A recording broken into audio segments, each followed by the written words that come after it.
Mensuration का एक बहुत ही अच्छा क्वेश्चन है। चलिए क्वेश्चन को देखते हैं क्या है। 50 सेंटीमीटर परिमाप वाले एक आयत की भुजाओं का अनुपात 1:4 है। चलिए इस क्वेश्चन को सोल्व करते हैं। एक आयत दिया हुआ है और इसकी भुजाओं का अनुपात है 1:4, यानी कि ये वाली भुजा 1 है तो ये वाली भुजा 4 है। ठीक है, अब क्वेश्चन को आगे पढ़ते हैं। एक वर्ग का परिमाप क्या है जिसका क्षेत्रफल आयत के क्षेत्रफल के समान है। देखिए क्वेश्चन में पूछा है एक वर्ग है जिसमें वर्ग का और आयत का दोनों का क्षेत्रफल समान है, यानी कि दोनों का क्षेत्रफल y मान लेंगे।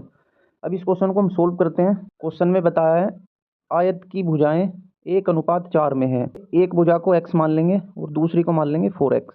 आयत का परिमाप क्या होता है 2 × L + B, यानी कि दोनों भुजाओं का योग का 2 गुना। देखिए क्वेश्चन में परिमाप दी है 50 सेंटीमीटर, यानी कि 50 सेंटीमीटर इज इक्वल टू हो जाएगा 2 × दोनों भुजाओं का योग, यानी कि x + 4x is equal to 5x हो जाएगा। 2 से काट देंगे तो 25 बार जाएगा, 5 से काट देंगे तो 5 बार जाएगा, यानी कि x की वैल्यू हो जाएगी 5।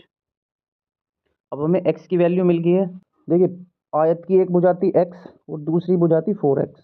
x की वैल्यू 5 है, यानी कि एक भुजा 5 हो जाएगी और दूसरी वैल्यू हो जाएगी 4 × 5, यानी कि 20। तो आयत का क्षेत्रफल क्या होता है L × B, यानी कि दोनों भुजाओं का गुणनफल। एरिया इज इक्वल टू हो जाएगा 5 × 20, 100 सेंटीमीटर। क्वेश्चन में पूछा है एक वर्ग का परिमाप क्या है जिसका क्षेत्रफल आयत के क्षेत्रफल के समान है।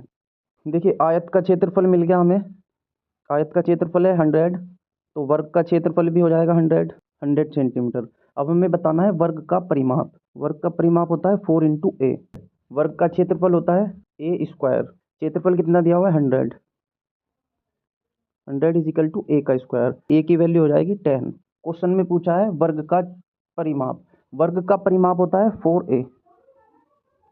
ठीक है, A की वैल्यू हमारे पास है 10, दोनों को मल्टीप्लाई कर लेंगे, यानी कि 40 सेंटीमीटर हो जाएगा उस वर्ग का परिमाप।